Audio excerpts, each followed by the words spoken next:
자, 예술 1, 19학년도 수특 예술 1번 지문 봅시다. 이거는 지문이 별로 어렵지 않아가지고 그냥 살짝만 읽고 와서 바로 문제를 풀어볼게요. 자, 지문 보시면은 시적 리얼리즘 영화, 그리고 누벨바그 영화. 누벨바그 영화가 시적 리얼리즘 영화를 비판했죠. 사실 근데 이게 뭐 비판했다고 여기 나와 있어서 비판했다라고 생각하셔도 되지만은 어떻게 보면은 대조를 시키고 있는 거예요. 이 둘을 대조시킴으로써 누벨바그 영화를 강조시키고, 그리고 누벨바그 영화, 그러니까 시적 리얼리즘 영화 1문단, 그리고 2문단 누벨바그 영화의 등장, 그리고 누벨바그 영화가 시적 리얼리즘 영화를 비판한 내용, 그리고 이 3문단은 누벨바그 영화의 감독의 주체성, 그리고 계속 감독의 개성, 그리고 4문단 보시면은 장르크 고다르의 실험적이고 도전적인 태도, 그리고 장르크 고다르의 실험적 영화 기법, 누벨바그 영화 운동의 영화사에서의 위치, 그런 느낌이겠네요. 마지막 정리문단 보시면 어찌됐건 누벨바그 영화에 대해서 이해를 해줘야 되죠. 읽어보면은 좀 특이한 애라는 걸 알 거예요. 요즘의 영화도 좀 다르죠. 보기를 바로 읽어볼까요? 자, 장르크 고다르 감독 대표작 누벨바그 영화운동. 사실 이것만 보고 풀어도 상관이 없습니다. 청춘 남녀들의 자유분방한 삶을 소재로 한 점은 지금 여기의 젊은이들의 이야기들을 다룬 것. 여기 있고요. 2번, 영화의 마지막에 배우의 인터뷰 장면을 삽입한 것은 영화에 담겨있는 감독과 배우의 가치관을 관객들에게 직접 전달. 이거 찾아보세요. 여기서부터 여기까지 가치관이라는 단어,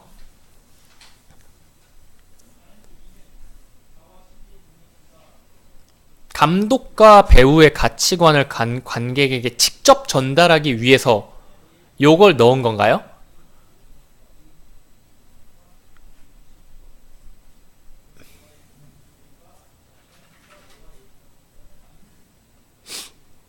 다큐멘터리 제작 스타일에 아마 이게 있는 거죠. 이 사람들의 인터뷰, 다큐멘터리에 중간중간에 인터뷰가 들어가잖아요.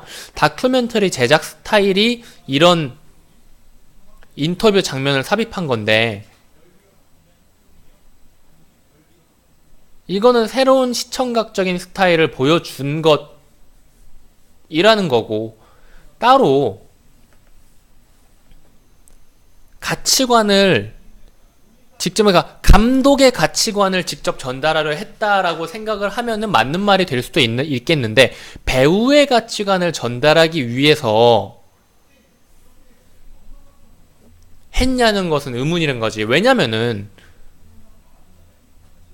흐름을 계속 놓치지 말아야 된다는 게 이런 말인데, 누벨바그 영화가 어떤 영화예요? 감독 중심의 영화지 배우의 중심이 되나요? 배우가 중심이 되면은 어딨어?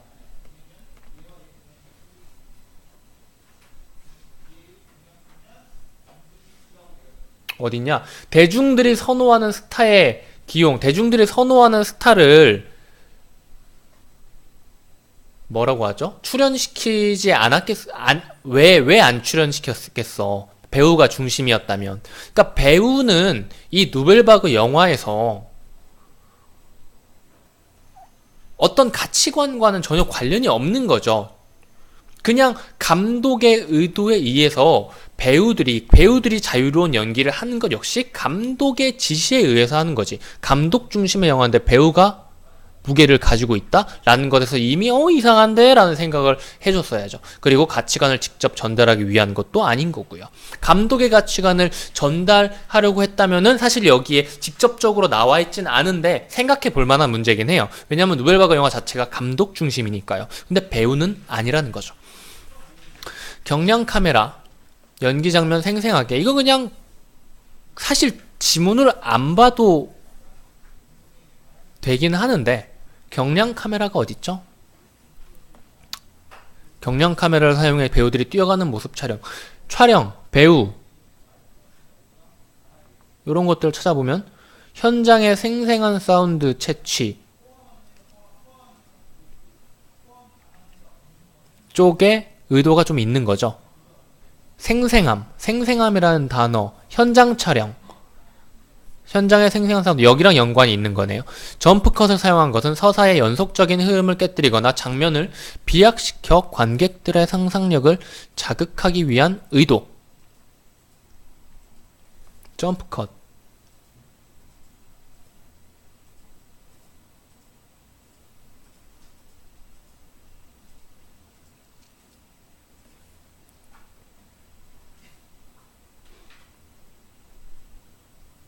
이 부분인데? 이 부분이죠. 급격한 장면 전환, 이것을 점프컷이라고 하는데 맞나? 사실 내가 영화를 잘 몰라서 아마 이걸 거예요. 그냥 갑자기 뛰어넘는다는 거지. 이야기 흐름이 자연스럽지 않고 갑자기 멀리 뛰어넘어 버린다는 거지. 그래서 서사의 연속성. 근데 어찌됐건 간에 이런 식으로 이야기가 끊겨버리면 관객은 어떤 생각을 할까요? 이 사이에 무슨 일이 있었을까라는 궁금증을 가지지 않을까요? 당연하게. 5번 봅시다. 여러 가지 파격적인 시도를 통해 관객들이 영화를 이해하는데 불편을 느끼도록 한 것은 관객들이 감독의 의도와 영화의 예술성을 헤아려 보도록 한 것이고, 여기 이대로 나와 있죠.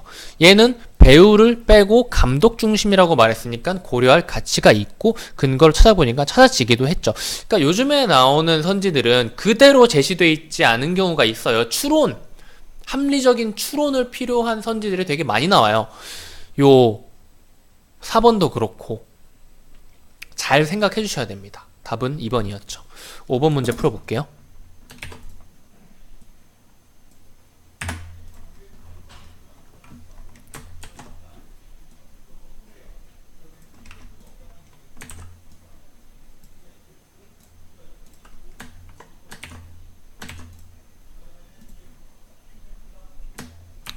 오 번 문제를 보시면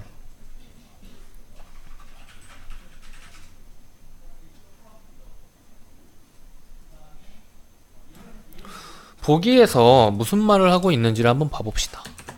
자, 작가주의 영화 기출에서 이런 지문이 있긴 있었어요. 그 단어만 여기다 그냥 살짝 보기에 넣은 건데, 자, 작가와 같은 역할을 하는 감독. 이 감독이 영화의 핵심적인 인물이다. 영화를 전적으로 감독이 갖고 있는 예술적 의식의 소산. 조금 비슷하죠, 누벨바그랑.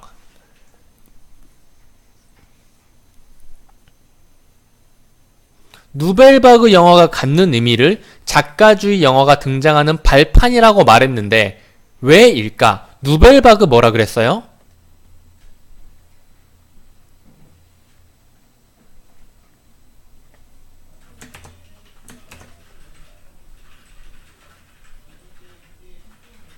이게 감독 중심이라는 개념에서 작가주의인데 조금 더 빡센 느낌이죠. 더 강하게 감독을 중시한 느낌이죠. 그런데 어떤 비판? 하지만 이런 비판으로, 그러니까 누벨바그가 감독 중심이라는 것과 연결을 지을 수 있다는 거예요. 작가주의는. 그렇다면은 답은 뭘까요? 누벨바그 감독 중심, 이게 작가주의로 이어졌다. 누벨바그는 작가 중심이다, 아니, 작가 혹은 감독 중심이다라고 말하는 선지가 뭐가 있죠? 하나밖에 없어요.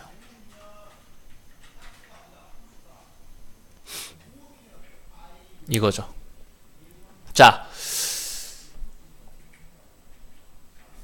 비관적인 내러티브, 활용된 제작 기술, 대중적인 특성, 얘네는 전부 다 보기에서 말하는 내용과 관련 없는 애들입니다. 5번에서 누벨바그 영화에서 영화의 공동 제작자에 머물러 있던 감독? 영화의 공동 제작자인가요? 누벨바그 영화에서?